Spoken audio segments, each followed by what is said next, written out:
Y hoy en este ciclo que ha organizado Ambra Llibres con María Abdao, con su gerente y apoyado por Agustina Pérez, bueno, pues hemos decidido mantener una conversación de amigas porque, bueno, pues Agustina y yo tenemos ya una amistad de muchos años que nació en la radio, en Radio Gandía y después en la televisión. Entonces, bueno, pues hemos continuado con esta bonita amistad que hoy va a ser una charla literaria, una charla sobre Carmen Martín Gaite, sobre su vida, su obra y su legado. Yo quiero dar las gracias a María y a Agustina por contar conmigo y por confiar en mí para poder mantener esta conversación con Agustina.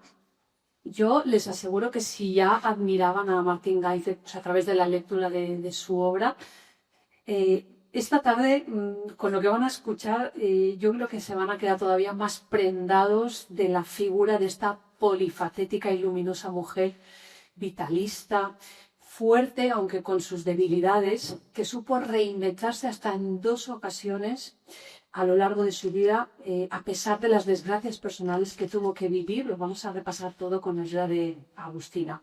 No me quiero adelantar. Ella nos ayudará pues como catedrática de lengua y literatura que es, por esa larga trayectoria que tiene como profesora, como una, yo diría que una lectora voraz y como una investigadora que ha adquirido muchísimo conocimiento sobre Carmen Martín Gaite. Algunos sois seguidores del Club de Lectura de Ambra, lo habéis podido comprobar durante esta semana, lo muchísimo que nos ha ilustrado Agustina sobre la figura de nuestra escritora, bueno, nuestra escritora protagonista de hoy. Bien, Agustina, bienvenida en primer lugar. Gracias, Marina. Bien, sí. Si te parece, vamos a empezar por algunos de los trazos más destacados de la vida. Con mucho hablaremos de la vida, la obra y el legado. Empezaremos por la vida de Carmen Martín Gaite, vida, por cierto, recogida a lo largo de toda su obra. Yo recuerdo que en ese club de lectura, en el primer club de lectura que dedicaste a la figura de Martín Gaite, dijiste que la biografía de Martín Gaite está en su obra. Leyéndola, entendemos su vida. Sí, eso es así. Ella hizo de su vida literatura e hizo también de la literatura vida. Yo, de verdad, reconozco que había leído la obra de Martín Gaite, pero no había llegado a ese trasfondo vital, biográfico que tiene en toda su producción, no solo en sus novelas, sino en todas las actividades que hizo. Y he llegado precisamente ahí leyendo la magnífica biografía de José Teruel, donde él explica perfectamente cómo cualquier paso literario que daba Martín Gaite estaba basado en su biografía, en su vida. Vida que comienza un 8 de diciembre del año 1925, nace en Salamanca. ¿Cómo vivió Martín Gaite su infancia y su primera juventud, pues en ese Salamanca, con sus padres, su hermana, su entorno? ¿Cómo fue esa infancia? Ella nació efectivamente en Salamanca, en una plaza emblemática, la Plaza de los Bancos, que yo conozco muy bien porque estudié también en Salamanca, y donde ahora tiene como recuerdo un busto de ella. La casa ya no existe. Ella lo explica, que la derruyeron y que le dio mucha pena porque le hubiera gustado por lo menos volver a visitarla una última vez, haberle hecho una fotografía. Pero la infancia de Martín Gaite allí fue feliz, en cierta manera feliz, a pesar de vivir una época muy dura. Cuando ella nació en 1925, su padre era un notario, muy bien aceptado en la ciudad. No era de Salamanca, pero era notario en Salamanca. Y evidentemente no pasaban necesidades de ningún tipo. La familia de su padre era de estirpe rica, sobre todo la madre, y procedían de Castilla. Era ese carácter castellano del padre, lo imprimió a Carmen Martín Gaite también. De ahí le viene lo que ella llamaba su lado payo, porque hablaba que tenía 2 vertientes, una paya y otra gitana. La paya, la razonable, la sensata, la tenaz, la estudiosa, la académica, le venía de la rama de su padre. Además, los padres eran muy liberales, no querían llevar a sus hijas a un colegio de monjas porque sabían que eso les iba a imprimir un carácter religioso que ellos no querían, y las educaron en casa. Eso era muy común entonces. Hasta los 10 años ella tuvo profesores de lenguas, de idiomas, dominaba perfectamente el inglés y el francés. Su padre le daba clase de lengua y de literatura, y ahí le viene también el amor a las palabras, porque su padre era un lector voraz y además era muy técnico, como notario que era, con las palabras. Y luego tenía un profesor de arte, o sea que ella y su hermana vivieron como una especie de burbuja hasta los 10 años. Jugaba en la calle, ella cuenta sus juegos en la Plaza de los Bandos, con los niños, ahí se socializaba un poquito, pero no dejaba de vivir en una burbuja. En sus recuerdos cuenta que su primer amigo fue un hijo de un comandante que vivía en el piso de arriba de ella, muy religioso, muy franquista, y tenía toda la casa llena de santos. Y a ella pues, le parecía que era una cosa exótica cada vez que subía a casa de su amigo Luisito. Lo introduce en alguno de sus cuentos. Cambia el niño por la niña, pero hay un cuento que se llama La chica de abajo, que habla de la hija de la portera y el que vive arriba, y hay recuerdos de esa realidad. Su madre era gallega, y de ahí le viene, como decíamos, el lado gitano. Gitano porque su abuelo era bohemio, su madre era muy soñadora, le gustaban las novelas de aventuras, las novelas rosa, y así se formó Marcinta leyendo la biblioteca de su casa. La biblioteca de su padre eran autores del 98, los clásicos del 19, y por otro lado la biblioteca de su madre pues eran novelas de aventuras, novelas rosa, y tuvo una formación ecléctica desde ese punto de vista. Al llegar a los 10 años, los padres la llevaron al instituto porque evidentemente ellos no querían que estudiara en el instituto, lo consideraban un instituto provincial, pero había estallado la guerra, su hermana ya estaba en Madrid, había estudiado el primer curso en el instituto escuela, pero al estallar la guerra tuvo que volver a Salamanca y ella ya no pudo salir, tuvo que hacer el bachillerato en Salamanca.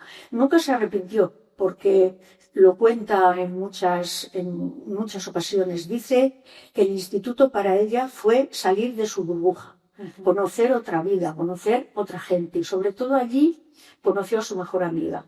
Su mejor amiga se llamaba Sofía Bermejo. Con ella escribió a los 14 años una novela rosa, y se inventó esa isla de la que habló ayer Marta, que aparece en el cuarto de atrás, Bergay. La isla de Bergay, que es la isla de la libertad, está formada por los apellidos de las dos, Sofía Bermejo, Ber, y Day, Gaite. Entonces ahí siempre le decía a la amiga, cuando no te quiera nadie, cuando estés triste, vente a Bergay, que allí te estaré esperando. Además, en el instituto fue precisamente sus profesores de instituto los que la animaron a escribir. No fue en la universidad, sino previamente en el instituto, ¿verdad? Fue en el instituto porque ella tuvo unos profesores excelentes que precisamente habían huido por la guerra o se habían quedado varados en Salamanca. Y sobre todo su profesor de literatura la animó muchísimo, porque ella hacía muy buenas redacciones y le dijo que nunca dejara de escribir. Eso sí es verdad. Quiero volver por un momento a la figura de su madre, ¿no? La parte es la gitana, su madre de un pueblo de Galicia. Yo recuerdo que tú hablabas mucho de esa fascinación de Martín Gaite, pues, por la brujería, ¿no? Por esta parte un poco así de magia. Y me gustó mucho aquello que contaste de su madre, que al atardecer, con el anochecer, ellas cosían mucho y al anochecer paraba por completo de coser y miraba a través de la ventana. Cuéntanos tú. Sí, eso lo cuenta ella y dice que eso precisamente fue la que la animó a ella a ser escritora. Ella estaba en el cuarto de atrás, precisamente, que era el cuarto de costura y el cuarto de juegos de las niñas. Su madre cosía y cuando llegaba el atardecer, paraba. La niña estaba detrás y la veía dejar la costura y mirar por la ventana. Entonces imaginaba que su madre se fugaba por la ventana, como ella con su amiga se fugaba a la isla de Bergay. Y es verdad que la madre decía, no encendáis la luz porque quiero ver el atardecer. O sea, esos eran momentos mágicos para su madre. Y a partir de ahí, esa unión entre ella y su madre fue siempre indisoluble, siempre. Y yo querría leeros, no sé si he roto algo. No, tranquila. Pobre. Cuando su madre ya había muerto, Martín Gaite estaba en Nueva York y el 21 de enero de 1982 escribió este texto precioso de hija a madre, que está editado en este libro. Antes no se podía encontrar, pero este año se ha editado este texto y otro del que os leeré después un fragmento de madre a hija, que es dedicado a su hija ya muerta. Le dice a su madre: anoche soñé que le estaba escribiendo una carta muy larga a mi madre para contarle cosas de Nueva York, pero era una forma muy peculiar de escritura. Estaba sentada en esta misma habitación, desde cuyos ventanales se ve el East River, y lo que hacía no era propiamente escribir, sino mover los dedos con gestos muy precisos para que la luz incidiera de una forma determinada en un espejito como de juguete que tenía en la mano y cuyos reflejos ella recogía desde una ventana que había enfrente al otro lado del río. Se trataba de una especie de código secreto, de un juego que ella había estado mucho tiempo tratándome de enseñar, como cuando me quería enseñar a coser y me decía que era cuestión de paciencia. ¿Ves cómo si te pones te sale bien? Mira, el secreto está en no tener prisa y en atender a cada puntada, como si esa que das fuera la cosa más importante de tu vida. Esa lección que le dio su madre sobre costura, que ya no se aprendió a coser porque no le gustaba, esa lección fue la lección de la literatura. Abordaba la literatura dando puntadas como su madre, y siempre las metáforas que utilizaba eran de tejidos, de tela, de costura, de hilvanar. Qué maravilla. Todavía en Salamanca, como decíamos, acabó el bachillerato y empezó en la universidad, estudió filosofía y letras. Cuéntanos un poco esa parte y sobre todo el final, porque consiguió una beca para ir a Coimbra, luego a Cannes, y digamos que ahí ya se abrió para ella una ventana, ¿verdad? La universidad para ella fue abrir los ojos a otro mundo nuevo, evidentemente, con excelentes profesores también. Tuvo a Tobar, a Zamora Vicente, luego uno de ellos le dirigió la tesis y sobre todo conoció a los amigos de su vida, sobre todo Aldecoa y su amiga Mariores, que aparecía en el documental que vimos en la primera sesión en el ciclo, aquella mujer que muy triste decía: ella era una mujer valiente y se fue. Yo me quedé aquí, me casé, tuve, no sé cuántos hijos, 7 u 8, y no hice nada. Pero lo decía con una tristeza que daba pena. Y ella conoció a Aldecoa, que fue para ella una especie de deslumbramiento. Ahí conoció al hombre aventurero, era un joven muy aventurero, muy imaginativo, y encarnó en él pues toda esa magia que ella había aprendido en Galicia, en San Lorenzo de Ciñor, donde pasaba los veranos, donde era una niña salvaje que se subía a los árboles, que tenía cabañas en el bosque. Allí ella daba rienda suelta a la libertad, allí aprendió a ser libre. Bueno, su segunda juventud, una vez terminada la carrera... Bueno, perdona, me has preguntado por Coimbra y Cannes, que son fundamentales. Al final de la carrera, sus profesores, viendo que era tan buena, le consiguieron una beca primero para Portugal, para Coimbra. Ahí aprendió portugués y las cantigas galaico-portuguesas. Eso la decidió hacer la tesis sobre ello, pero luego la dejó. Y después a Cannes. En Coimbra aún se sentía un poco prisionera, porque sus padres la mandaron a un colegio de monjas. Y claro, tenía horario, las monjas, pero en Cannes ya no estuvo en un colegio de monjas y ahí se desmeletó. Y aprendió además toda la literatura francesa, el existencialismo. Coimbra y Cannes la decidieron a irse de Salamanca. Ella consideraba Salamanca una prisión y una charca.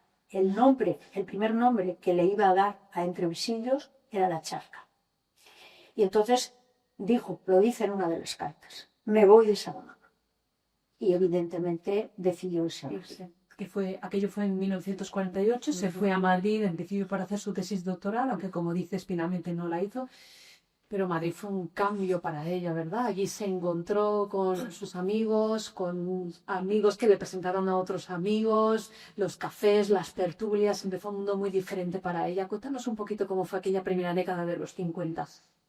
Pues tuvo dos partes, porque ese Madrid que has detallado llegó más tarde. Los primeros años ella se sintió prisionera en Madrid y un poco arrepentida de haberse ido de Salamanca, porque no tenía amigos, estaba en casa de sus abuelos, en la calle Mayor, con dos criadas muy rígidas, tenía horarios rígidos y no se sentía a gusto. Pero un buen día, por la calle, se encontró con Aldecoa, en Destino. Y entonces Madrid fue a Aldecoa y Aldecoa fue a Madrid. Le presentó a sus amigos, empezó con las tertulias y abandonó lo académico. Es decir, se dedicó a pasear, se dedicó a beber en las tabernas, no tenían un duro, ella lo decía, pero paseábamos, veíamos la vida, nos reuníamos en tertulias y empezaron todos a animarse unos a otros a escribir cuentos. Ahí conoce a Ferlosio. Ahí conoció a Ferlosio, conoció a Josefina Aldecoa, que después se casó con Aldecoa, era Josefina Rodríguez, pero ella siempre se llamó Josefina Rodríguez Aldecoa o Josefina Aldecoa. Y sin embargo, Martín Gaiten nunca perdió su apellido y nunca adoptó el de Ferlosio. Ahí conoció a Ferlosio y parece ser que se hicieron novios. Él se tuvo que ir a la mili, todo su noviazgo fue por carta. Y Ferlosio era un hombre deslumbrante desde el punto de vista intelectual, pertenecía a una familia aristocrática, era 2 años más joven que ella, pero era un hombre que le enseñó mucho. Eso ella lo recuerda siempre. Le enseñó, como ella dice en una dedicatoria, me enseñó a evitar la soledad y a no ser una señora. Pero tenía una parte oscura, Ferlosio. No apareció al principio. Era un hombre muy autodestructivo, muy duro con los demás, no tenía empatía. Y el primer golpe que recibió Martín Gaite de él fue antes de casarse. Ella tuvo unas fiebres tifoideas en el 49, no había entonces penicilina, y lo pasó muy mal. Pasó pues 40 y tantos días delirando con fiebre entre la vida y la muerte. Y de esos delirios, ella, nada más despertar, escribió un libro que tituló El libro de la fiebre. Y era un libro gitano, de su lado gitano. Imaginativo, despretariado, escribió como quiso, influido por el postismo, y se lo dio a leer ilusionadísima a su nuevo novio. Y él le echó encima un jarro de agua fría. Le dijo que era una basura, que no se entendía nada, que era un muy mal libro, podía haberse dicho de otra manera. Pero eso a ella le dolió mucho. Tanto, una de las mujeres de las que hablaremos luego, que escriben sobre Martín Gaite, habla de la primera censura marital. Y esa fue la primera. Ella escondió el libro, nunca lo publicó, se ha publicado después de morir ella, pero aunque le dolió tantísimo, no se dejó amilanar. Se casó, se fueron a Roma, allí ella vivió más con los primos y los hermanos de Ferlosio que con él, porque él desaparecía también. Ahí empezó a habitar la soledad ella y se dio cuenta también de lo que había. Pero bueno, decidió que iba a escribir, pero a escondidas de Ferlosio. Y nunca le dio a leer una obra hasta que no estuviera publicada. Eso fue un movimiento, desde mi punto de vista, lo más feminista que pudo hacer Martín Gaite, que nunca decía, vaya al feminismo. Eso no lo hacen muchas mujeres, no son capaces de plantarle cara a un hombre tan fuerte intelectualmente como era Ferlosio y decir, nunca más vas a leer nada mío porque no me vas a seducir, voy a hacer lo que yo quiera y voy a publicar. Eso hizo con el balneario, lo publicó, ganó el Café Gijón, eso fue un escandalazo para ella. Lo que pasa es que vino el primer mazazo de la vida. Su primer hijo, que tenía 7 meses, murió. Murió fulminantemente, debió ser una meningitis fulminante. Se lo encontraron muerto los padres y fue un desastre para los dos. A partir de ahí, yo creo que no levantaron cabeza, sobre todo él. Ella era más animosa. Después nació su hija Marta. Eso le ayudó a recuperarse, pero los fantasmas que tenía, el miedo, imaginaos el miedo con la niña pequeña, ya tenía miedo de encontrarse la muerta cualquier día, lo que le había pasado con el hijo. Pero el miedo peor era el de su marido. Su marido le metía fantasmas, miedos estructuras extrañas. Eso lo reconoce ella. Porque él estaba desquiciado, totalmente desquiciado. Empezó a tomar anfetaminas, a meterse en una habitación, a no salir, a dormir de día y vivir de noche. Y era muy difícil vivir con él. Sí. Aún así, ella escribió Entrevisitos, a escondidas de Ferlosio, con una niña pequeña y con este panorama. Sí, apunté una frase que dijiste tú, que Ferlosio dijo: Carmen es como una viuda que tiene al muerto en casa. Él sabía muy bien, eso lo estaba haciendo. Y Delibes, que era muy amigo de ellos, dijo también: Carmen Martín Gaite es una mujer muy inteligente, sabe bien lo que tiene, lo aguanta, lo soporta y le pone de comer. Y fue muy, muy gráfico de Delibes. Bueno, pues entramos con todo esto en los años 60, 70, Agustina. Hay algo que se repite mucho en la vida de Martín Gaite, como decíamos, y es que a medida que triunfa en su vida profesional, se da unos mazapes terribles a nivel personal. Es cuando, bueno, Ferlosio se va con una chica de 17 años, ella lo vive muy mal, aunque sí que recalcas tú que ella se sintió relegada como mujer, pero jamás como persona intelectual. Eso es lo que lo mantuvo. Sí. Cuéntanos un poquito esa etapa. Esta etapa, ya os he contado un poco, vivir con una persona así era difícil, muy difícil, y además ella escribió una novela donde lo refleja muy bien, Ritmo Lento, una novela que no tuvo suerte porque la presentó al premio Biblioteca Breve y se presentó también a ese premio Vargas Llosa y ganó Vargas Llosa. Claro, fue el boom de la novela hispanoamericana y esta generación de Martín Gaite quedó un poco arrinconada. El personaje de Ritmo Lento tiene muchísimo de Ferlosio. Esa inadaptación, esa manera de autodestruirse a sí mismo. Es una novela perfecta, escrita desde un punto de vista objetivo, desde lo interior, que es lo que ella siempre hacía, pero mirando lo que tenía alrededor, porque no solamente era Ferlosio, eran sus amigos, esos intelectuales para los que nada estaba bien y que se autodestruían. Pero en esta época, al ver ella que Ritmo Lento no triunfaba, pudo con ella todo, se hundió y dejó la ficción. Al verla, su padre y su madre tan mal, sobre todo su padre, le recomendó que se hiciera socia del Ateneo, y porque pensó que así saldría de casa. Y ella hizo eso. Dejaba a la niña arreglada, acostada, y se iba a las 8 de la noche al Ateneo y se estaba estudiando e investigando hasta la 1 o las 2 de la mañana. De esto vino su afición por el ensayo. Decidió... Aquí viene una primera realización, ¿verdad? Ahí se reinventó como ensayista. Y también retomó lo académico, retomó su tesis. Empezó a investigar sobre una figura del siglo XVIII, sobre Macanaz, al que ella llamaba su muerto, porque dice que lo llamaba su muerto y su chulo, porque dice que le costó muchísimo dinero, porque ir a los archivos a investigar le costaba muchísimo dinero.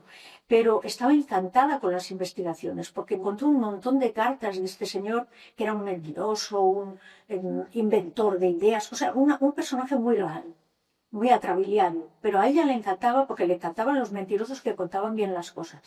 Y encontró muchas cartas de él y dijo: hombre, este pobre hombre se ha pasado la vida escribiendo cartas y nadie las ha leído. Dice: yo voy a ser su interlocutor, yo voy a leer las cartas de ese hombre. Y se las leyó todas. Y escribió un libro muy documentado sobre Macanaz. Un libro que es como una novela. Pero no solo sobre Macanaz, escribió también sobre el conde de Guadalhorce, escribió también muchos ensayos por encargo. O sea que digamos que se especializó en el ensayo también. Y mientras tanto Marta iba creciendo. ¿Cómo era la relación madre-hija, Agustina? Marta era una niña difícil, muy difícil, se parecía a su padre. Era ferlosiana, no era Gaite. Y muy inteligente, inteligentísima, educada en casa también, pero poco sociable, porque no había ido nunca a clase, nunca había estado con niños y estaba acostumbrada a tratar solo con adultos. Una amiga psiquiatra que tenía Martín Gaite la describe como una adolescente que la gozaba haciendo sufrir a su madre. Los adolescentes lo hacen, pero ella parece que se pasaba. La adoraba, se adoraba. Hombre, era la única hija que tenía, pero la hizo sufrir, sí que la hizo sufrir. Por otro lado, era su mejor crítica, era su cómplice intelectual, y cuando Ferlosio se fue de casa, era su apoyo. Recuerda Martín Gaite que ella, cuando la veía triste y llorando, le decía Calila, porque la llamaba Calila. En casa la llamaban Carmiña, y la niña no podía pronunciar Carmiña y decía Calila, y desde entonces la llamaba Calila. Calila, ¿por qué lloras? Si estamos mejor sin él, nos ha dejado en paz. Así que, tranquila, no llores. Y cuando creció, él le dio problemas también porque ella pensó que iba a ser igual de inconstante que su padre. Su padre no acabó ninguna carrera, así como ella. Es curioso porque de este grupo de amigos, las únicas que acabaron la carrera y fueron doctoras fueron las mujeres, Josefina Rodríguez Aldecoa y ella. Los hombres, ninguno acabó la carrera ni se doctoró. Una Jared Bustamante. Cierro paréntesis. Pues Marta empezó filología, la dejó y su madre se empezó a inquietar. Dijo, madre mía, esta no va a acabar. La encauzó por filología inglesa y parece que eso le gustó y acabó la carrera. Y al acabarla, pues hacía pequeñas traducciones, pero no tenía nada que hacer ni de qué vivir, y su madre no quería que estuviera mano sobre mano. Entonces, otra de las cosas encomiables de Martín Gaite fue a una pequeña editorial, la editorial Nostromo, y le dijo, contratad a mi hija, yo voy a pagaros el sueldo, que ella no lo sepa nunca, pero que venga aquí a trabajar porque quiero que se socialice y que viva aquí. Ella, para poder pagar ese sueldo, tuvo que meterse en Salvat, porque claro, vivía de sus libros, pero si no tenía derechos de autor, no tenía dinero. Y en Salvat, en un trabajo que no le gustaba nada, ganaba, y lo que ganaba se lo daba al Nostromo, que a ver si lo pasaban en su encomiable. Esa era Martín Gaite. Y entonces llega Nueva York. No sé si fue el primer viaje en 1979 de Agustina, al final. Sí, en el 78-79 empezaron a llamarla de Nueva York. Nueva York para Carmen Martín Gaite, bueno, pues fue una ventana abierta, un soplo de aire fresco. Estados Unidos la encumbró como escritora internacional, le dio un cuarto propio por fin, le dio reconocimiento y además fue una gran fuente de financiación para ella, sobre todo por lo que vendría con su hija. Cuéntanos un poquito, ¿qué pasa en Nueva York? ¿Cómo ella, bueno, pues no sé, surge, despega, vuela en Nueva York? Cuéntanos. Los primeros viajes a Nueva York fueron para ella el espaldarazo, como acabas de decir, internacional. Porque en Nueva York, evidentemente, no había ese atavismo hispánico de que las mujeres escribimos, pues, como podemos cocinar o hacer un guiso. No, eso no es importante. Entonces, cuando una mujer era escritora, no se hacían tesis sobre ella. En Estados Unidos, cuando una mujer era escritora y escribía como Martín Gaite y hablaba como Martín Gaite, pues había interés por ella, le encargaban conferencias, le pagaban muy bien. Para que veáis, por una conferencia en los años 80 le pagaban $1000. $1000 traducidos a pesetas era una fortuna. Cuando ella volvía, recuerda que tiraba los billetes al aire y le decía a su hija, mira todo lo que ha ganado. La pena es que su hija todo se iba por el suminero de la heroína, porque el Nostromo para ella fue socialización, pero ese grupo de jóvenes de Nostromo la puso en contacto con la droga. Eran los años 80 y nadie sabía lo que era el caballo. Nadie. Que diga que sabía lo que era eso, miente. Toda una generación de hijos de intelectuales murió por el SIDA. No se sabía lo que era la heroína, no se conocía lo que era el SIDA, y Marta fue una de las pocas que murieron por el SIDA. Pero bueno, vamos a hablar de Nueva York. Nueva York para ella fue financiación, como hemos dicho, fue reconocimiento y también fue eso que acabas de decir, un cuarto propio. Le daban un piso en la mitad de Nueva York o en un campus preciosísimo, le buscaban conferencias, la acompañaban a todos sitios, todo estaba pagado, no tenía que pagar absolutamente nada y estaba alucinada. A partir de ahí ella empezó a pensar que podía ser algo más de lo que era aquí, una mujer que escribía, que había hecho una tesis, que evidentemente aquello fue el espaldarazo de Martín Gaite. Y ahí empezó a despegar. Lo que pasa es que vino el segundo mazazo. Efectivamente, otra vez coincide su despegue profesional con los lapazos personales. Primero fallecen sus padres, además con un mes de diferencia, si no me recuerdo, 2 meses, sí, 2 meses. en el año 78 y en el año 1985 fallece su hija. Cuando murieron sus padres, es que ella tenía un poco esa superstición gallega de que cada vez que tenía un éxito tenía un golpe o que el golpe iba a traer luego un éxito, era muy, muy unido. Cuando murieron sus padres le dieron el premio nacional por el cuarto de atrás, o sea, tuvo un éxito tremendo, pero se quedó sin su madre, sobre todo porque ella decía que del padre se lo esperaba, porque padecía del corazón, era bastante mayor que su madre, pero de su madre no. Y todavía no hay una razón clara de que su madre muriera. Quizá fuera nostalgia, quizá quiso irse con su padre, pero a los 2 meses murió. Y cuando ella volvió del viaje del 84, ella ya estaba muy preocupada. Normalmente le daban el semestre de octubre a Navidad y luego a partir de Navidad le daban conferencias por todo Estados Unidos. Pero ese año ella dijo que no quería conferencias, que quería volverse enseguida antes de Navidad porque estaba preocupada por Marta. Volvió y tenía razón, Marta murió en abril, no había solución. Entonces es cuando dijo aquello de me siento huérfana y huérfina. Exactamente, soy huérfana y huérfina. Bueno, a partir de ese momento tan duro, viene la segunda reinvención de Carmen Martín Gaite, también alentada por su hermana, porque ella estaba absolutamente hundida. Su hermana la anima a reinventarse, vuelve a Estados Unidos y es cuando se produce también ese cambio en ella estético, es cuando empezamos a ver a la Carmen Martín Gaite de las medias de colores, de la boina, de los broches. Bueno, y viene ese cambio, ayudado también por un amigo en Estados Unidos. Cuéntanos un poquito. Yo sí. Su hermana, de la que no hemos hablado antes, estaban muy unidas, mucho. Su hermana Ana María era también una chica rara, como ella. A ella le dedicó entrevisillos y en la dedicatoria dice a mi hermana a Anita que con su primer vestido de gala se cayó por las escaleras y se reía. Aquello de caer la pobre, pero se lo tomó a risa, las dos se reían. Pero tenían momentos de fricción porque eran muy distintas. Su padre las llamaba Marta y María.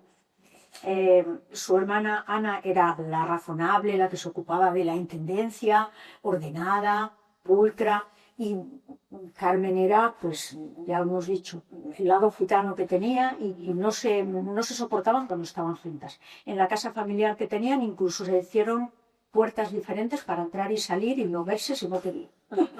Pero eran dos hermanas que cuando se necesitaban una a la otra siempre estaban ahí. Eso sí que lo tenían. Y ella le dijo, cuando la vio tan hundida, le dijo, reinvéntate. Pero claro, es muy difícil reinventarse. Ella lo logró, pero no todo el mundo lo logra. La puso en un avión muy preocupada, porque es la última vez que se iba, ya muerta Marta. La vio muy despistada, y entonces llamó a su amigo, a Guillor, y le dijo, por favor, vete a buscarla al aeropuerto. Él fue a buscarla, la tuvo en su casa, y ahí fue donde se gestó Caperucita en Manhattan. Porque este amigo fue el que le regaló la historia. Él era dibujante, estaba haciendo un cómic de Caperucita, y dijo, pero es que yo solo sé dibujar, no sé hacer la historia. Dijo ella, pues yo te ayudo, y la animó a hacerla. Y luego le regaló la historia, y por eso ella escribió Caperucita en Manhattan. Para que veáis cómo llegó ella allí después de la muerte de su hija. Os voy a leer un trozo. Ella está recién llegada y dice, el pintor se ha ido hace un buen rato porque la casa que le habían dado la están pintando, todavía no, estaba recién estrenada. Volverá mañana. Son las 6 de la tarde, 28 de agosto, y estoy sola. Más sola de lo que he estado nunca en mi vida, rodeada de silencio, de muebles desconocidos que se apilan en este cuarto encristalado del fondo donde voy a dormir durante varios meses.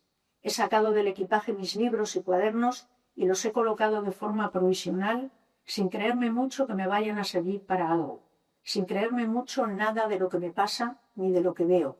Tal vez por eso mismo necesite apuntarlo. Veo un bosque, estoy perdida en medio de un bosque. Tal vez no, tal como suena, perdón, no es una metáfora. Y continúa diciendo, encuentra unos papeles que ella había escrito en su casa del doctor Esquerdo y los había metido entre los cuadernos. Y dice en esos papeles, no puedo hacer otra cosa que estar aquí, donde me pilló la cornada, aguantando a pie quieto mientras ordeno el caos poquito a poco. Qué verano tan largo, qué avanzar tan penoso el de las horas arrastrándose por las habitaciones de esta casa donde nunca volverá a oírse la llavecita en la puerta ni su voz llamándome por el pasillo. Nunca nombra a su hija después de muerta, nunca, nunca pone Marta. Dice ella, siempre, ya lo habéis oído. Y cuando escribe esta pieza que es maravillosa, El otoño de Poughkeepsie, dice, lo escribo en el cuaderno de ella con la pluma de él. Ella es Marta, un cuaderno que ella le había regalado que no llegó a estrenar porque estaba enferma, y él es su padre, la Parker de su padre con la que escribía siempre.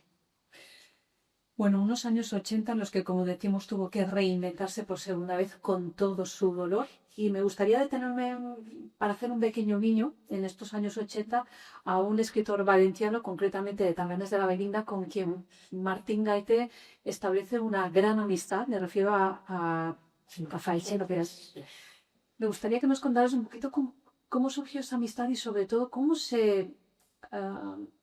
ambos se retroalimentaban, ¿verdad? Se hablaban de sus obras. Bueno, Martín Gaite lo apoyó mucho al principio. Mucho. Se conocieron pues, en círculos de escritores. Martín Gaite era muy generoso. Ella ya tenía un nombre y ayudaba a los jóvenes. Y ayudaba a toda la gente que estaba empezando. O sea, no era estas divas que pasan. No, todo lo contrario. Entonces se hizo muy amiga de Chirves. Lo vio muy necesitado, porque Chirves era una persona muy necesitada de cariño. Ella también, pero era más luminosa que él. Entonces Chirves vio en ella la luz y ella vio un pobre chico agobiado y los quiso sacar de ese fondo. Habló con Herralde, que era el editor de Anagrama, y consiguió que leyera la primera novela de Chirves, que era Mimoun.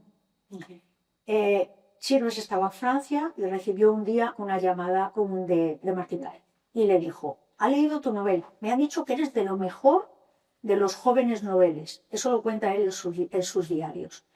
Dice, y yo no me lo creía. Y la Gaite, siempre la llamaba la Gaite, dice, la Gaite me dijo que es verdad, te van a publicar el libro, lo van a presentar al premio Herralde. Entonces él firmó el contrato, lo presentaron y quedó finalista.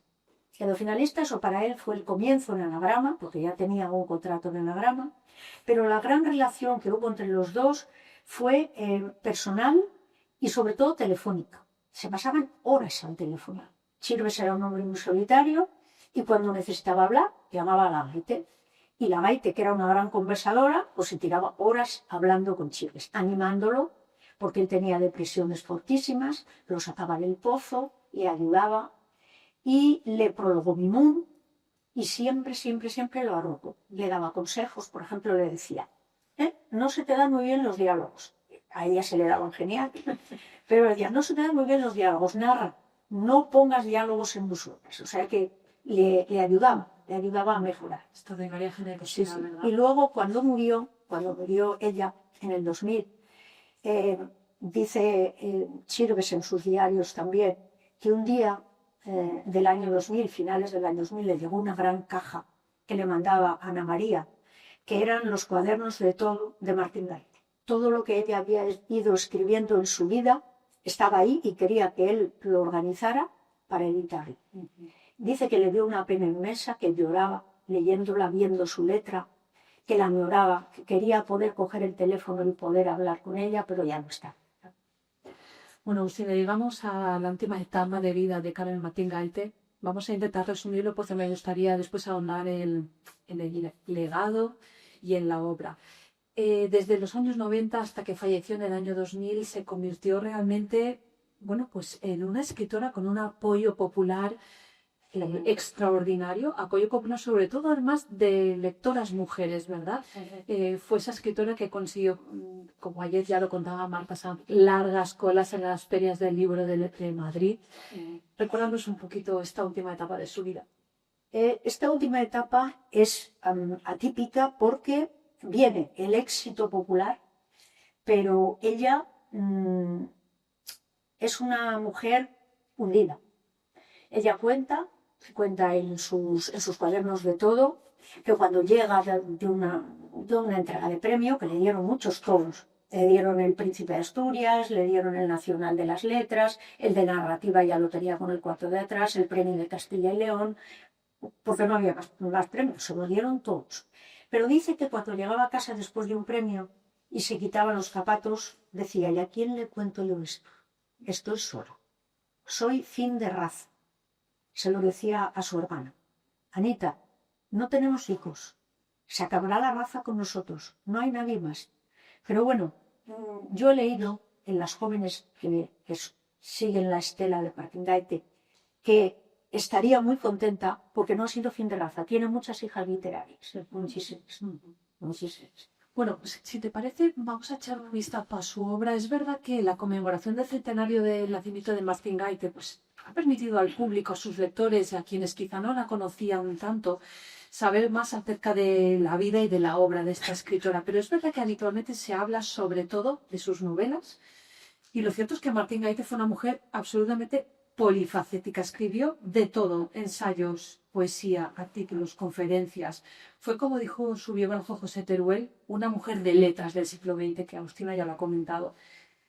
Quizá estaría bien, Agustina, que nos descubrieses esa otra Martín Gaite, la de los ensayos, la de los cuentos, la de incluso los collages, me hablabas tú el otro día, y después los vi, los busqué y me parecieron extraordinarios.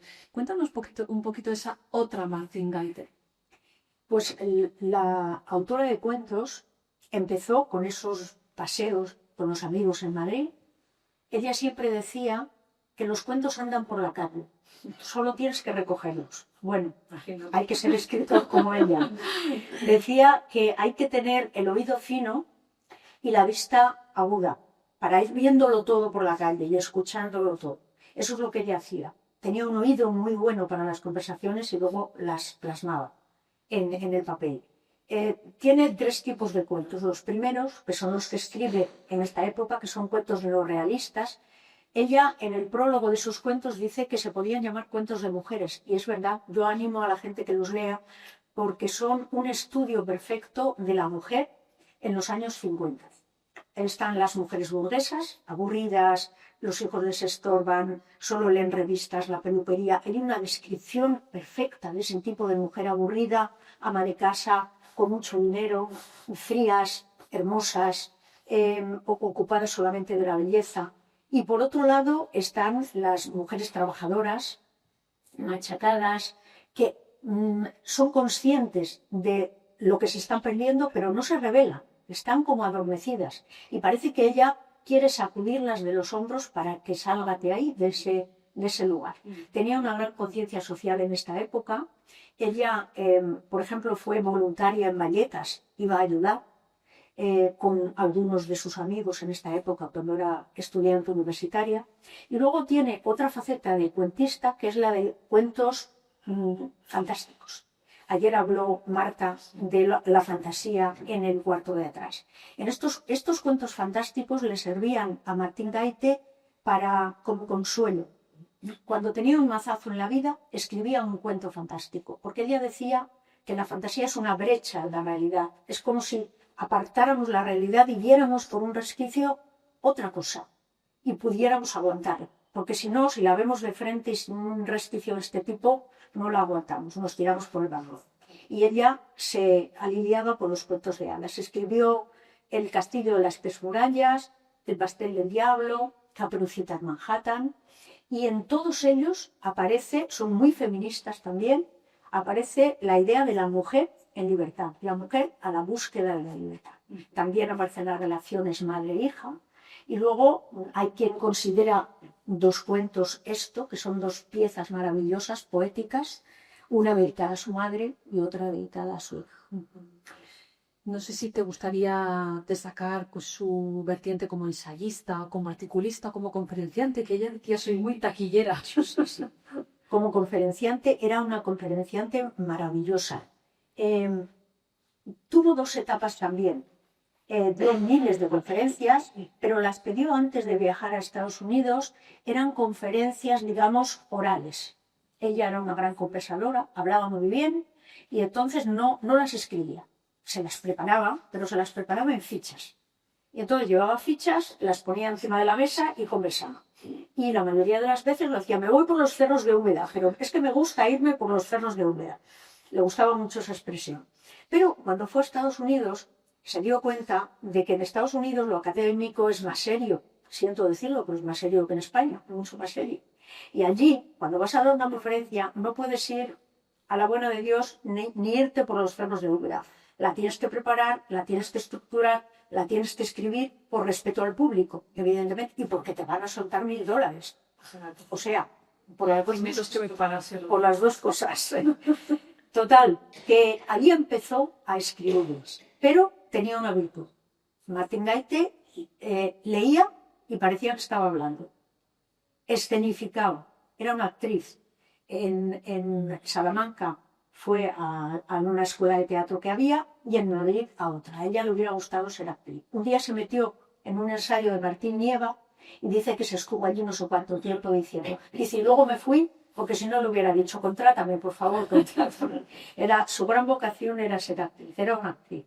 ¿Y los collages? Cuéntanos, porque me parece muy curioso. Los collages los empezó a hacer en Nueva York. En Nueva York ella se dio cuenta de que la vida iba muy rápida. Todo era rapidísimo, todo es veloz. Bueno, si habéis estado alguna vez en Nueva York, veréis que por la calle te empujan. Si tú andas medio normal, te empujan y te tiran. Además no te piden ni perdón, ellos siguen. Y ella se dio cuenta de eso y decía, pues la palabra no puedo atrapar lo que veo aquí. Entonces dijo, voy a coger imágenes. Y mezclaba imágenes, palabras suyas, impresiones. Escribió un libro entero de collage que se llamaba El cuaderno de Nueva York, dedicado a su hija Marta, que está editado. O sea, se puede comprar, ya está editado.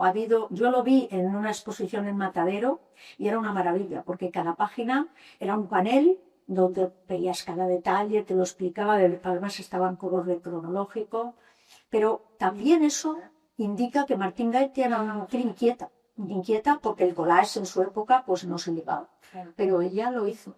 Agustina, y ella tenía una obsesión a la hora de escribir que era la búsqueda del interlocutor, encontrar el lector ideal. ¿Por qué crees que era tan importante para ella? Sí, si te parece, antes de empezar con el interlocutor, hablamos un poquito de sus ensayos, de sus traducciones, de sus guiones de cine también. Es que son importantes, una pincelada simplemente.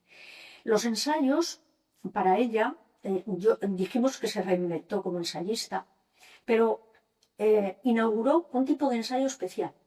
Un ensayo en contra de lo que ella llamaba la jerga Gutenberg, que era para Martín Gaite la jerga Gutenberg, la jerga académica.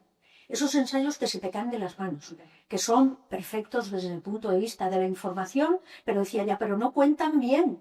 Y si no cuentan bien, la gente no entiende. Hay que contarlo. Aunque tú tengas mucha información, tienes que saber contar. Entonces ella inventó un tipo de ensayo nuevo, era un ensayo novelado. Sus ensayos son como novelas. Y entonces, a partir de ahí, claro, por eso los despreciaba Ferlosio, ¿ves? Sin embargo, ella le decía, tus ensayos no los entiende nadie. Pero bueno, ella, por ejemplo, admiraba a Ferlosio como novelista, con Alfamuy, el primer libro que escribió, que era un cuento precioso, y él la admiraba a ella como ensayista, pero como novelista la despreciaba. Decía que escribía cuentecillos. Y que no la recordaría nadie. Y que no la recordaría nadie. Aquí estamos 100 años La justicia poética, eso que a Ferlosio lo recuerde menos que menos. Lo del interlocutor, la búsqueda del interlocutor para ella era muy importante. Era fundamental, pero eso venía de una cuestión personal. Ella era una mujer que necesitaba muchísimo ser querida, el cariño de la gente, tener alguien con quien hablar. Ella citaba muchas veces a Unamuno, que era amigo de su padre, lo conoció en casa y hablaba de él porque decía que le llamaba la atención porque era un señor sin combate. porque todos los señores de la época llevaban corbata, pero Unamuno no la llevaba, y la niña lo miraba y decía, este señor es raro, no lleva corbata. A Unamuno decía, yo solo quiero tener unos ojos que me miren y detrás de esos ojos un espíritu que me atienda. Esa frase Martín Gaite se la aprendió de memoria. Y ella siempre quería tener a alguien que la escuchara. Para ella la literatura era una conversación con alguien, con un interlocutor. Entonces el interlocutor era el lector. Tiene un ensayo precioso escrito por ella que se llama La búsqueda del interlocutor, que es un conjunto de conferencias, de artículos también, donde ella habla de eso, cómo para ella la literatura es conversar. Y si tú al otro no lo mantienes, si al lector lo pierdes, dice ella, es culpa tuya. Tienes que lanzarle, dice ella, talismanes, trampas, para tenerlo siempre cogido. Si lo pierdes, es culpa tuya. Obsesión por el interlocutor y varios miedos. Alguno que hemos ido contando es ese miedo a la soledad, Agustina, pero qué grandes miedos tenía Martín Gaite.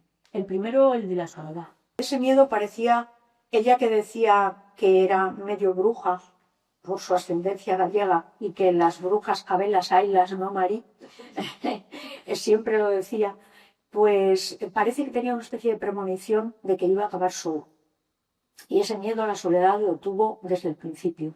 Aparece en sus poemas, aparece en ensayos y aparece en sus novelas.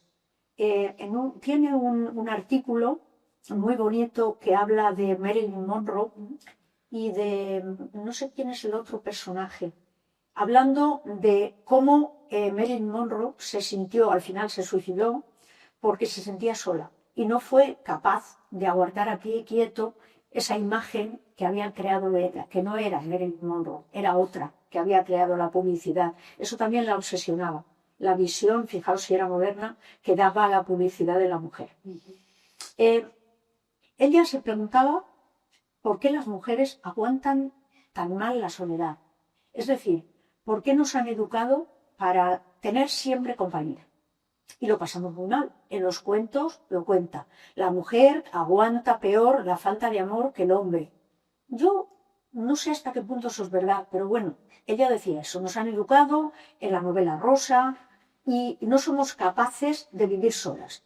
Pero a mí la experiencia me ha demostrado, porque lo he visto, y también ella aprendió a habitar la soledad, aprendió a vivir en soledad, y las mujeres, no sé qué pensáis vosotras, aprenden mejor a vivir en soledad que los hombres y aguantan mejor la soledad. Pero era uno de los miedos que ella tenía. El otro era el miedo a la locura, por ese lado pirado, que siempre ella era consciente de que si no hubiera sido por la educación de su padre y porque era una persona razonable por ese lado, se hubiera desmadrado. Tiene poemas, tiene uno titulado Descarrilamiento, que es terrorífico. Ella dice, yo muchas veces he estado al borde del abismo y no he saltado por mi educación y por la fuerza que tenía. Pero sí, tenía miedo. Aparece en sus novelas, por ejemplo, en Fragmentos de Interior, que la comentamos en el club de lectura, aparece Agustina Sousa, que es una mujer que ha enloquecido precisamente porque ha pasado el límite que nunca pasó Martín Gaite. Y el miedo a la libertad también. Ella dijo eso de yo soy una rebelde sin estridencias. Exactamente. ¿Cómo se explica a una mujer como ella que tuviera miedo a la libertad? Tenía miedo. En uno de sus poemas juveniles lo explica. Explica que ella tiene muchas ansias de libertad, pero tiene freno. A la vez habla de un freno. El miedo a la libertad lo tenemos todos. Hay un libro de un filósofo famoso, Bertrand Russell, que se titula El miedo a la libertad. Porque la libertad da miedo. Es ese túnel por el que se tira Sarah Allen en Caperucita en Manhattan, y hay que ser muy valiente para tirarse al túnel de la libertad. Pero ella, a pesar de tener miedo, fue libre siempre. Ella siempre dijo, he hecho siempre lo que me daba gana. Y soy una rebelde, eso que tú citabas, sin estridencias. Dice, no hago guantera nunca, pero siempre hago lo que quiero, lo que me daba gana. Una mujer, ¿cómo le decíamos? ¿Cómo titulamos esta charla? De una pieza. De una pieza. Precisamente pusimos ese título porque tiene la doble vertiente de una pieza. En castellano significa una pieza de tela de más calidad que la que tiene costuras, tejida sin costuras, perfecta. Y tenía que ver con la relación que ella siempre hizo, lo visteis, con su madre, la costura, la literatura, el hilar historias, el hilvanar historias. Ella decía que las historias se ovillan en el corazón. Nosotros tiramos del hilo y vamos sacándolas, las escribimos, las hablamos. Dice, si se atascan, entonces sufrimos. Qué bueno. Bien, pues estamos llegando al final. Vamos a hablar del legado de Carmen Martín Gaite. Ella fue testigo de su época, como lo hemos visto, dejó constancia de ello en todas sus obras y en su propia vida. Y al mismo tiempo fue capaz de dejar un legado que continúa vivo, Agustina. ¿Cómo crees que consiguió Martín Gaite tejer ese hilo invisible pero férreo entre su época y la actual? Pues yo creo que lo consiguió siendo como era, una mujer de una pieza, auténtica, valiente, que se reinventó, como hemos dicho, 2 veces, y que dejó en sus libros, en sus conferencias, en sus ensayos, en sus guiones de cine,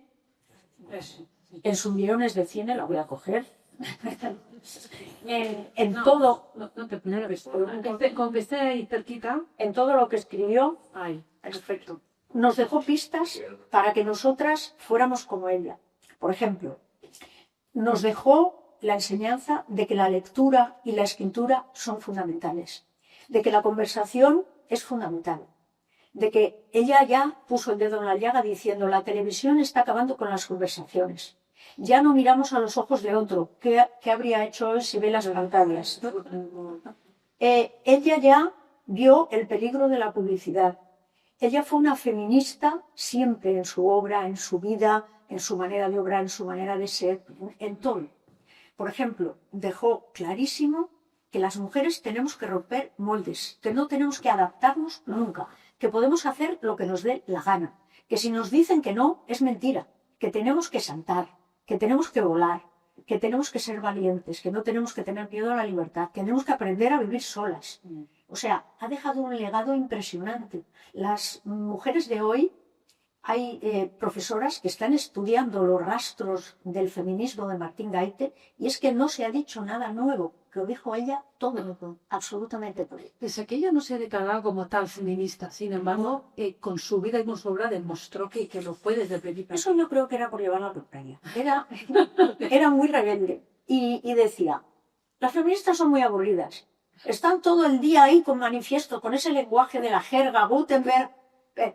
Pero ella era una feminista, bueno, de los pies a la cabeza. Y que no le dijeran que no lo era. Porque además es que hasta en su atuendo rompió moldes. No le importó. Pero no quería etiquetas. Pero no las quiso de ningún tipo. Era también apartidista.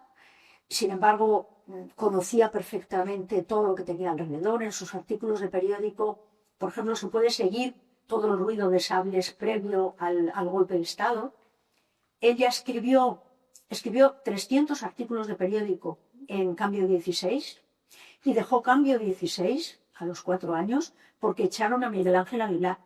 ¿Por qué lo echaron? Porque denunció el golpe de Estado en 1980, que fue el previo al golpe de Estado en Tejera. Pero nadie quería en España que se dijera que había un golpe de Estado y lo echaron. Entonces ella se fue. Dijo, si se va mi amigo Miguel Ángel Aguilar, yo me voy también. Era una mujer comprometida, pero no quería etiquetas. Sí, no quería etiquetas. Veo que tienes en la mano este libro que se ha publicado. Este libro, leer a Carmen Martín Gaite, tiene una colección de artículos escritos por mujeres jóvenes que nos hablan de la huella que Martín Gaite ha dejado en ellas. Hay, por ejemplo, una fotógrafa que la fue a fotografiar a su casa. Es muy bonito ese artículo. Cuenta cómo le regaló un chaleco, cómo hablaron todo, la conversación, siempre la conversación, y cómo le daba consejos amorosos. Decía, si no insiste, no vale la pena. Tú olvídalo.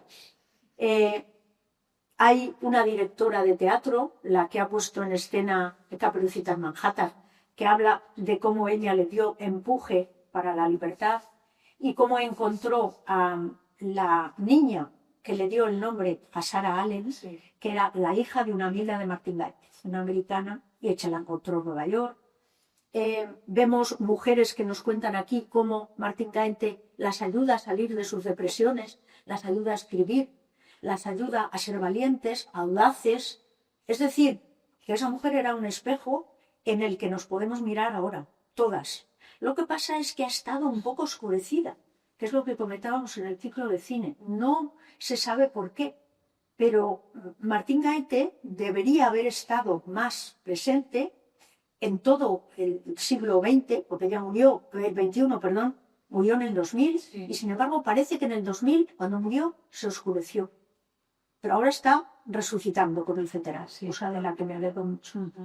Me gustaría también hablar sobre esa metáfora tan bonita de las mujeres ventaneras, ya que estamos hablando de mujeres. Cuéntanos un poquito a quién se refería o qué eran las mujeres ventaneras. Ayer con Marta Sanz también surgió. Sí.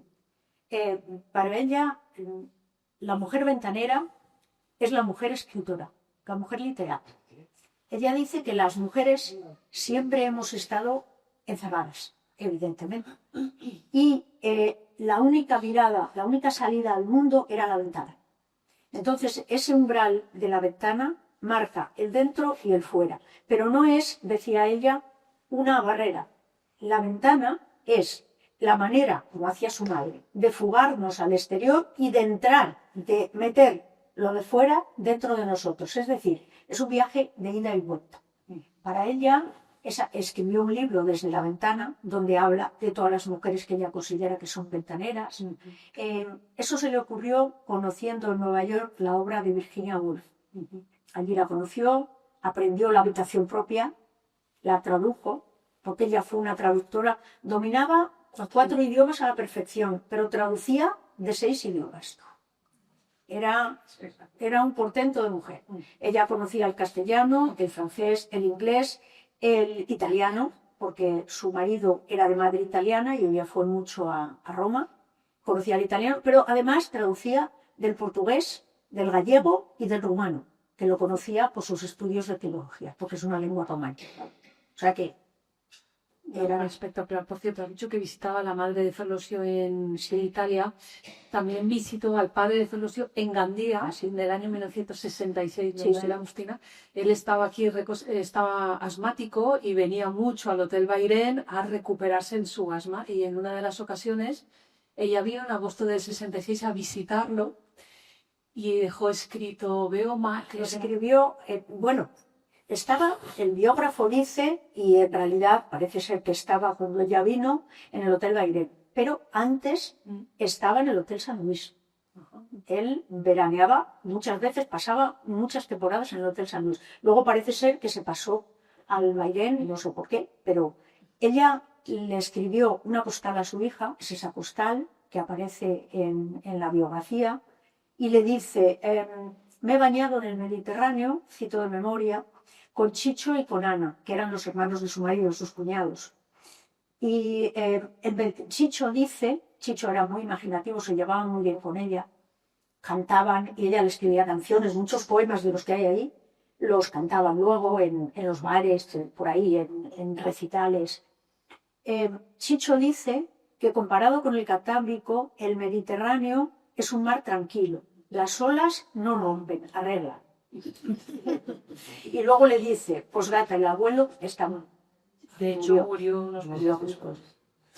Me gustaría terminar con una frase de Lucía Miranda, la has citado, la directora del musical de Caperucita en Manhattan. Dice, Caperucita en Manhattan es la historia de los niños que fuimos y de los abuelos que seremos. Nueva York es el Oz contemporáneo como ejemplo del camino al incierto. El viaje es el de todas aquellas que decidimos dejar lo conocido para vivir la aventura de ser nosotras mismas. ¿Qué te evoca esta voz? Ese es el legado de Martí Gaete. Ese es. Ese hilo que ayer dijimos que venía del siglo de oro de la María de Zayas. Y en la Edad Media habría, pero las mujeres siempre han estado silenciadas y la historia la han hecho los hombres y nos han oscurecido. Seguro que las había. Seguro que había gente importantísima que no hemos llegado a conocer. Igual que la había en pintura, igual que la había en música y ahora se está recuperando. Pero ese hilo pasa por todo el siglo de oro, llega el 19 con la Pardo Bazán, con Rosalía de Castro. En el siglo XX está ya con toda la eclosión de las mujeres previas a la República. En la República florecen, pero el franquismo nos sepultó, pero así, nos sepultó, con todas las consecuencias. La mujer tenía que estar en casa para cumplir 3 preceptos, que eran los 3 preceptos fascistas, que vienen del fascismo. Casa, cocina y niños. A eso se tenían que dedicar las mujeres. Absolutamente nada más. La sección femenina, que era una organización fascistoide, evidentemente, Pilar Primo de Rivera iba con la camisa azul y era la fascista del régimen, pues se encargó de que las mujeres solo se dedicaran a eso. Pero Martín Gaite, inteligente ella, tanto en el cuarto de atrás como en los usos amorosos de la posguerra, se dedicó a desmontar esos mitos. Los desmontó en Entrevisillos, donde aparece la chica rara que ya no quiere casarse y quiere otra cosa. Los desmontó en el cuarto de atrás, donde aparecen esas mujeres, las en las coplas de la Piquer, que son la fresca, la que espera al marinero, y todas esas que eran las que lo buscaban a ella, y también las mujeres nuevas, las mujeres que intentaban salir del franquismo, y lo desarrolló en Nubosidad Variable, donde aparecen esas 2 mujeres, Mariana y Sofía, me parece que se llamaban, ¿era Sofía? Sí. Sofía y Mariana, que son 2 mujeres que se hacen a sí mismas. ¿Cómo se hacen? Escribiendo, como ella se. Bueno, pues os dejamos la palabra os dejamos la palabra para que Agustina os responda si os apetece hacer alguna pregunta, alguna observación, alguna reflexión, si os ha llamado algo la atención. Y nos hemos dejado un montón de cosas, pero es que ya no da. Pero no da tiempo. Os aburrimos. No, mujer, que va, al contrario. ¿Os gustaría añadir algo? Os animamos a algo que penséis que ha quedado ahí, queráis que lo ampliemos un poco, lo que queráis. Bueno, lo que era el diálogo Claro que sí. ha sido delicioso. Le van a traer un micrófono, un segundito. Elena, gracias. Ha sido deliciosa la conversación. Daros la enhorabuena a la entrevistadora y a la entrevistada. Y he estado gozando viendo la transformación de Agustina en Martín Gaite, porque yo creo que si seguimos un rato más... ha sido muy... Me encanta. Y me reafirmo lo que le comenté ayer a Marta Santos, es decir, Carmen Martín Gaite es una mujer adelantada a nuestro tiempo, muy presente. Y la pregunta, por lo que habéis dicho, oscurecida y tal, muchos escritores no solo la ha pasado a ella, cuando fallecen, desaparecen, pero los buenos vuelven. Por eso al final se transforman en base. La verdad es que su legado necesitaba, eran las novelas, eran los cuentos, que era lo que conocíamos, necesitaba un empuje, y ese empuje hay que reconocérselo al biógrafo, a José Teruel, que lleva trabajando sobre la obra de Martín Gaite años, y que ha sacado a la luz la otra Martín Gaite. O sea, la otra Martín Gaite que conocemos ahora, de la que hemos hablado, la articulista, la que hacía collages, la que daba conferencias, la que escribía cuentos, la que escribía artículos de periódico, crítica literaria, la que era guionista. Habíamos visto las series, pero el nombre de Martín Gaite aparecía ahí y parece que luego lo olvidabas. Pues ese hombre recuperó todo esto y algo que a mí me parece crucial en Martín Gaite, sus cuadernos de todo. Ahí está todo, en los cuadernos de todo.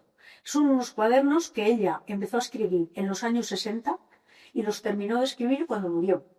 Y ahí escribía todos los días, pero todos los días, impresiones, críticas de algo que había leído, cosas que se le ocurrían, embriones de cuentos, de novelas, de todo. Dice que lo llevaba, siempre llevaba en el bolso, eso como las llaves o como la cartera. Y ese cuaderno es Martín Gaite. Cuando lo lees, entiendes toda su obra y entiendes quién es Martín Gaite. Si ese legado hubiera salido antes a la luz, yo creo que Martín Gaite estaría más presente aunque digo esto con poca esperanza, porque la verdad es que, como decía ella, se escucha poco se conversa poco y hay mucha prisa para todo. Y todo, decía ella, lo importante requiere hacerlo despacio. Y este mundo va muy deprisa, desgraciadamente tan deprisa que ya no lo encontramos. Se nos ha ido de las manos. Y murió Martín Gaite y apareció otra, y muere esa y aparece otra, y parece que somos picadora del pasado. Y a mí me parece un error, pero es lo que hay. Estos centenarios sirven para revivir a veces, espero que este sirva, para revivir a veces a personajes que injustamente han quedado en el olvido. Iba a recordarles, ha mencionado a José Teruel, hemos hablado mucho de él a lo largo de la tarde. Mañana por la tarde va a estar el biógrafo de Carmen Martín Gaite en el Palau Ducal a partir de las 7 de la tarde. Os invitamos a asistir porque supongo que va a ser brillante, ¿no, María? Yo espero que sí, estoy segurísima, porque además, como dice Agustina, está haciendo lleva años. Si os fijáis en casi todos los libros publicados de él, de ella, están o el prólogo de él o edición, hasta la edición de cátedra, Agustina, que yo pensaba que era de otra persona y es de la edición de él. Entonces lleva muchísimos años, además tuvimos la ocasión de verlo en Oliva y es una maravilla, comunica muy bien y transmite esa pasión que creo porque, no sé si ha estudiado alguna persona más tan en profundidad, pero es que lleva muchos años buceando en los archivos y la pena es, no lo has comentado tú, pero que nos lo comentaste en el club, que sí que... ¿Me oís? Bueno, me giro. La pena es que, como nos contó Agustina en el club, mucha correspondencia porque era una gran... le encantaba la correspondencia epistolar. Y qué pena, porque nos hemos perdido grandes conversaciones, pues porque por motivos personales, supongo, o la hermana decidió, y algunos familiares, ¿no? O la hermana, quizá. Ella se deshizo de muchos papeles, porque dice que le daban de repente ventoleras, porque era muy desordenada, tenía todo desordenado, y de repente empezaba a quemar cosas. Y quemó muchas cartas. Por ejemplo, tuvo una relación después de separarse de Ferlosio con el hijo de Torrente Ballester, que era un crápula, y que además intentó chantajearla al final y meter las cartas en una novela y se enfadó con él y quemó todo, hizo bien. Pero su hermana, cuando ella murió, se encargó de hacer desaparecer todas las cartas del padre que le había dedicado al padre, la madre y la hija. Dejó alguna postal como esta que hemos citado, pero todo eso desapareció. Ella dijo que no le interesaba para nada. Sin embargo, Martín Gaite, que eso creo que lo comentamos en el club también, dijo siempre que destruir una carta es una puñalada a la historia. Ella lo entendió cuando estaba investigando a Macanaz, porque vio que ella necesitaba las cartas para saber quién era ese hombre y para conocerlo. Entonces, pensaba que dejabas coja la historia.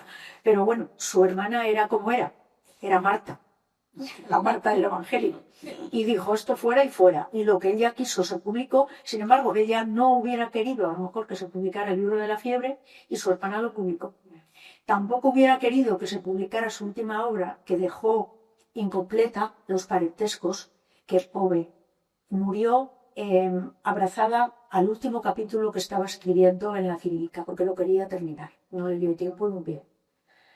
Mira si era sistemática, que murió en julio y en agosto tenía que dar 5 conferencias en la Universidad Internacional Menéndez Pelayo en Santander. Las dejó escritas, las 5. Están publicadas en De Viva Voz, también por Teruel, que es un libro que también lo recomiendo, de conferencias, donde habla también de Elena Fortún, de Celia, de su influencia. Es un libro precioso también, porque la oyes a ella, la ves en las conferencias, escriben. Y las dejó escritas. O sea que era un portento de esta mujer. Sí. Pues bueno, eso, que seguro que mañana será un placer escucharlos.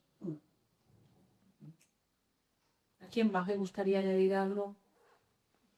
¿Algo más? Si no, mira, pues hagamos. Mañana hay anunciado, que lo he oído hoy por la radio, que hay que... Hay Anunciado. anunciado en la cadena SER el relato de Caperucita Roja. ¿Ah? Sí, No lo sabía.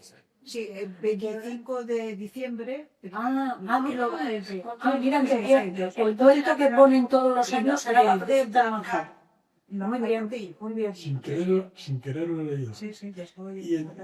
Y el comentario que quería hacer acerca del tema es, en los comentarios de tipo personal que citas hay una relación muy curiosa entre la hija Marta y el hijo del psiquiatra del Castillo. Castilla del Pino. Castilla del Pino. Eran novios. Entonces, al parecer los dos tuvieron la misma forma de morir. Claro, eran heroinómanos los dos y se compartían las jeringuillas. Siga. Ese era un comentario que me resultó muy duro en este. Nada más que eso. Murieron muchísimos hijos de intelectuales, el de Aro Teglen también, muchísimos. La mayoría de hijos de intelectuales de esa época murieron de SIDA. Ella nunca pronunció Sacanor, Carmen Martín Gay, nunca. La verdad es que cuando su hija murió, los médicos no sabían el diagnóstico. Ellos pusieron neumonía bilateral, que es la complicación más normal del SIDA. No, era de los primeros, no se sabía de qué moría la pobre. Pero bueno, eso fue. ¿Alguna pregunta más? Quería leeros un poema suyo para que vea. Dijimos antes que era una mujer luminosa, y es verdad. Tenía luz. Alguien comentó, no sé, creo que era Aurea, la luz que tenía en la cara y lo fotogénica que era. Que no hay foto en la que no salga bien. Y es verdad.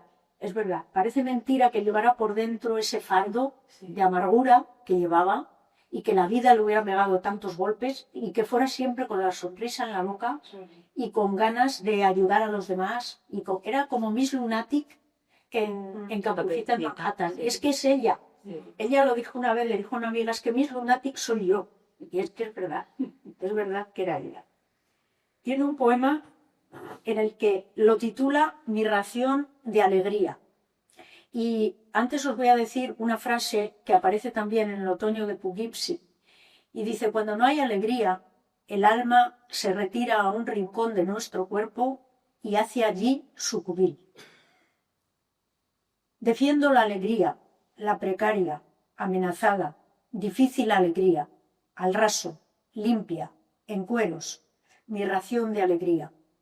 No me arrastréis al pozo de las verdes culebras. No os arrojo a la cara mi alegría, os la tiendo tan solo, con una débil luz, como una mano. No es ningún baluarte, ni ningún ofensivo privilegio, es mi único utensilio cotidiano, mi tela de labor, otra vez la tela de labor. No tengo otra bandera, y ostenta unos colores ya un poco desteñidos. Mirad que la levanto a duras penas, contra viento y marea, sin sombra alguna de provocación. Es parcela pequeña, minifundio, terrenos sin cercados ni aparceros, que aro, riego y abono por mí misma, con fe, de sol a sol. Tomad, el pobre o rico, el cuestionable fruto que desde ella os ofrezco, pues solo desde aquí os consigo mirar, ayudar, entender, poner tal vez en claro alguna cosa. No me la reprochéis ni adobéis de negrura como un reducto inmundo, segregado. Ved que no la defienden ni pinchos ni alambradas y que podéis pasar aquí conmigo al sol. No me arrastréis al pozo de las verdes culebras. Esa era Martín Gay. Muy bonito. Pues un aplauso para